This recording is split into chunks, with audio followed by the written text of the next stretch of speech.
Paytm से जुड़ी हुई एक बड़ी खबर सामने आ रही है। पेटीएम होने वाला है बैन। आरबीआई ने पेटीएम पेमेंट बैंक को कर दिया है बैन और पूरी तरह से उसमें रोक लगा दी है। अब पेटीएम एक भी नए ग्राहक नहीं जोड़ सकता है। तो क्या है पूरी खबर, पूरी जानकारी देंगे, वीडियो में आखिर तक बने रहिए। दोस्तों, आपने कभी ना कभी पेटीएम को तो यूज किया ही होगा।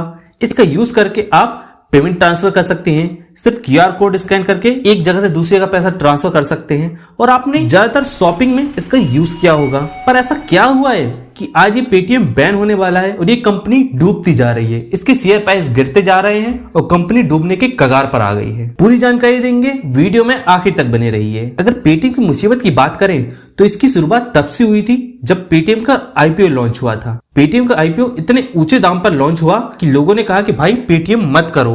पहले पूरा भारत कहता था कि पेटीएम करो, लेकिन अब सब कहने लगे कि पेटीएम मत करो क्योंकि इसका आईपीओ आया ही इतना महंगा था। पेटीएम ने अपना आईपीओ इतने महंगे दाम पर निकाला कि इससे इसके पुराने इन्वेस्टर को बाहर निकलने का शानदार मौका मिल गया। जिन्होंने इस ऐप में पहले से इन्वेस्ट किया था, पुराने इन्वेस्टरों ने अपना अपना शेयर बेच दिया और इस कंपनी से बाहर निकल गए। इसके बाद आई भारतीय लोगों की बारी, जिन्होंने इस आईपीओ को बहुत महंगे दाम पर खरीद लिया, ये सोचकर कि कल को ये और बड़ा होगा जिससे उन्हें और ज्यादा मुनाफा होगा। एक तरफ कंपनी के शेयर धारक कंपनी के शेयर बेचकर निकल रहे थे तो दूसरी तरफ भारतीय जनता इस शेयर को खरीदती ही जा रही थी। अब जो लोग शेयर बेचकर निकले वो कौन थे? इनमें से एक अलीबाबा भी थी।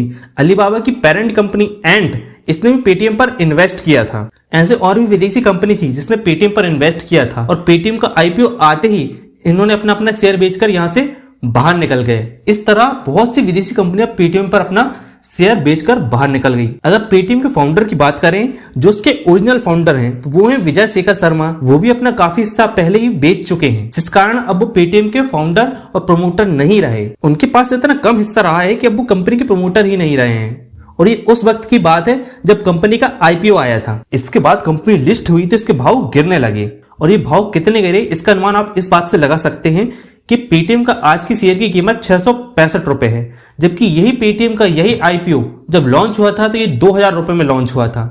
यानी उस समय जिसने पेटीएम के शेयर में अगर 1 लाख रुपए इन्वेस्ट किए थे तो आज उसके सिर्फ 35,000 रुपए ही बचे हैं। आप सोच सकते हैं लोगों की कितनी बुरी हालत हुई होगी। उन्होंने सोचा कि हमारा पैसा डबल होगा, लेकिन उनका पैसा जो है अब आधा से भी कम रह गया है। अब ये सब हो क्यों रहा है?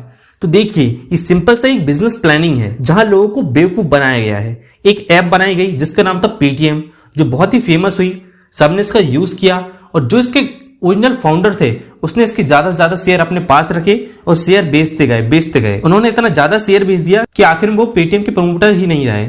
यानी उन्होंने अपना हिस्सा बेचकर पेटीएम से पैसा कमाकर और पेटीएम से वो निकल गए। अब बात आई बाकी लोगों की, तो इसके लिए उन्होंने क्या किया?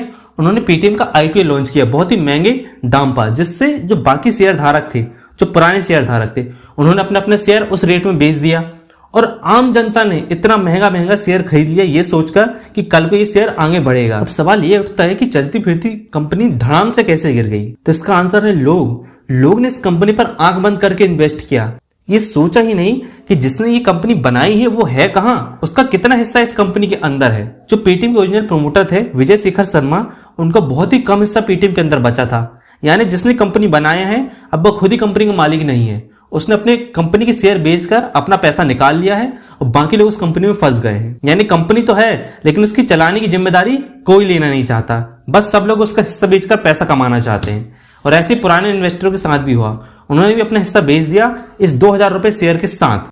और जब जनता ने शेयर खरीदा और धीरे धीरे करके लोगों को पता चला कि जो इसके ओरिजिनल फाउंडर है, प्रमोटर है और इसके जो शेयर धारक है जिन्होंने पहले से इन्वेस्ट किया था, उन्होंने अपना अपना हिस्सा बेच दिया है, तो जनता के बीच में डर बढ़ता गया और उन्होंने भी अपने अपने शेयर बेचना शुरू कर दिया, जिससे शेयर की कीमत बहुत ज्यादा गिर गई। यानी जिसने इस कंपनी में शुरू में पैसा लगाया था, जिसने इस कंपनी को बनाया, उन्होंने अपना अपना मुनाफा इकट्ठा कर लिया है और वो चलते बन रहे हैं। यानी उन सब ने पैसा कमा लिया है और इसमें पैसा सिर्फ जो डूब रहा है तो वो सिर्फ जनता का डूब रहा है जिन्होंने इसमें इन्वेस्ट किया था। तो ये पैसा और डूबेगा क्योंकि शेयर की कीमत गिरती ही जा रही है। कैसा होगा उस कंपनी का हाल जिसके ओरिजिनल मालिक ही उस कंपनी को नहीं चलाते हैं? तो कुल मिला के ये एक जनता के साथ धोखा हो रहा है यहाँ पे। अगर आपने भी पेटीएम पर इन्वेस्ट किया है तो समय रहते अपने शेयर बेच दीजिए और वहां से निकल जाइए, क्योंकि इसके ओरिजिनल प्रोमोटर ही कंपनी के साथ है ही नहीं। पिछले दिनों रिजर्व बैंक ने पेटीएम के पेमेंट बैंक में पाबंदी लगा दी थी। रिजर्व बैंक ने कहा था कि पेटीएम अब कोई भी नए ग्राहक नहीं जोड़ सकता है। अब रिजर्व बैंक ने इसमें पाबंदी क्यों लगाई इसकी जानकारी उसने नहीं दी है। इस पर तरह तरह के सवाल उठ रहे हैं। ऐसी खबर मिल रही है कि पेटीएम ने अपने ग्राहकों का डाटा विदेशी कंपनी को बेचा है, जिस कारण आरबीआई ने उस पर रोक लगा दी है। अब विदेशी कंपनियां ने इसमें बहुत सी विदेशी कंपनी जुड़ी है, जिनमें से चाइनीज कंपनी भी है।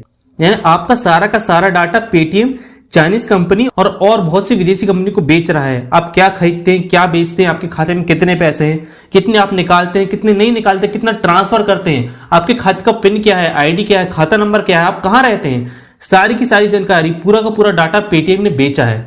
इस बात का शक जताया जा रहा है, इसलिए आरबीआई ने पेटीएम पर पाबंदी लगा दी है और पेटीएम को बैन कर दिया है। हालांकि पेटीएम ने सरकार के सामने कहा है कि हम तो बहुत अच्छे हैं, हम किसी को अपना डाटा शेयर नहीं करते, हम तो सरकार के साथ मिलकर काम करते हैं और हम तो सरकार से और लाइसेंस मांग रहे थे ताकि हम अपने काम को और आगे तक बढ़ा सकें।